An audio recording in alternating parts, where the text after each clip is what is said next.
You know, we're seeing now that horrendous slaughter in Israel. And then we look around the world, people marching in support of the perpetrators of it. Now, some are marching in their ignorance. They've bought into false narratives. But others are marching with the ideology that backs that up. When they're yelling from the river from the mountains to the sea, that's the land of Israel. It's bounded by mountains on one side and the sea on the other. And it says Palestine will be free, which means there will be no Jewry, there will be no Jews, there will be no Israel. It will be the Palestinians' land. Now, we can say, oh, well, you know, maybe they don't really mean that. They're just saying that they want to be free. No, it's written into their documentation that they want to wipe Palestine out. The Islamic republics are committed to the absolute destruction of both Israel and Israelis. In other words, they want genocide. And they are very good at manipulating world systems. The Oslo Accord, which is really part of this two-state solution, when you have someone who wants to absolutely wipe you off the face of the map, kill every man, woman, and child, and take the land, you can't live at peace with them. They are not interested in peace. They are interested only in annihilation and gaining advantage. In the Oslo Accord, Arafat, up until then, most of the trouble from the Islamic Revolution could not get a foothold in the land of Israel itself. They had to kind of come across the borders. But with the Oslo Accord, Arafat just declared that all they wanted was their own land. You know, they just wanted a place within Israel. And if you've seen how small Israel is, a place within Israel where they can just be free to be themselves and, you know, govern themselves and whatever. Excuse me. Later on, a couple of the people who were the head instigators of this two-state solution with the Oslo Accord acknowledged that they had used it as a Trojan horse. Now they have land inside Palestine, inside Israel. The Israeli area known as Judea and Samaria, like Judea and Samaria, is what we call the West Bank. And they were given autonomy within the West Bank. However, it does mean that you have checkpoints because you're leaving your authority-controlled areas and moving into a different authority. So you're moving from one sort of governing body to another. Every other nation has borders. Every other nation has checkpoints. Every nation. So in their dying, a couple of them in their dying absolutely said that that was one of their strategies. It was a Trojan horse to gain a foothold to further their cause of annihilation of the Jewish nation. Gaza was given to the Palestinians to rule for themselves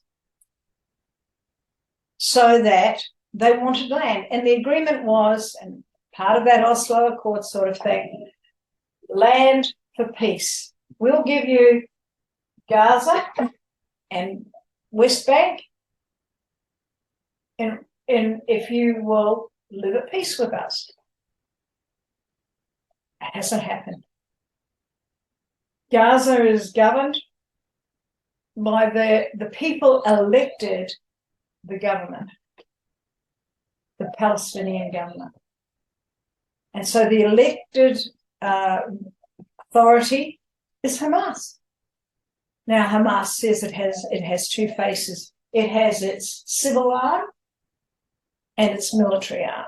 And the civil arm is there to rule the people and do whatever. If you've seen the conditions in Gaza, the people are so impoverished still, and yet there's billions of dollars of aid being given to them to develop infrastructure, hospitals, roads, power sources. The land of Gaza has beach views of the Mediterranean. The whole coastline of it is on the Mediterranean. What a tourist mecca. Just offshore are very rich oil deposits. What if we develop those? Gaza could well have been incredibly rich if it had focused on developing itself rather than its passion. You know, it has a passionate commitment to the destruction of Israel as part of its honoring Allah. If you are martyred, you get to be in the service of Allah. You get to be honored in Allah's presence. So this whole thing has a religious zeal behind it. Millions of dollars in aid given not only to Gaza, but also to the West Bank, the Palestinian West Bank, which is run by the Muslim Brotherhood, who have the same ideology as Hamas. So Israel has been an incredibly ethically tolerant nation. But you have to look at the whole picture. The whole world, the UN particularly, sanctions Israel for its human rights abuses more than any other nation in the world, more than North Korea, more than China, more than the Taliban, more than Afghanistan, more than Iran, more than, you name it, more than Russia. All put together. Yes. So we're looking and we're seeing a world on the brink of a lot of things. Is this the final war that Scripture talks about? Maybe, maybe not. Don't know. But it certainly is the birth pangs. We are in the days of the birth pangs that Jesus in Matthew warns us about. Let's turn over to Psalm 83. Now, I don't want to labour on this too long, but I just want to do it as a backdrop to what we're experiencing. And all of these other ideologies that we're seeing in the West, Black Lives Matter, the LGBTQ communities, their agenda is to break down the family, to break down the morality of biblically based communities. They can't, and it has a socialist agenda in it. It wants to restore socialism in its worst forms, in its Marxist forms.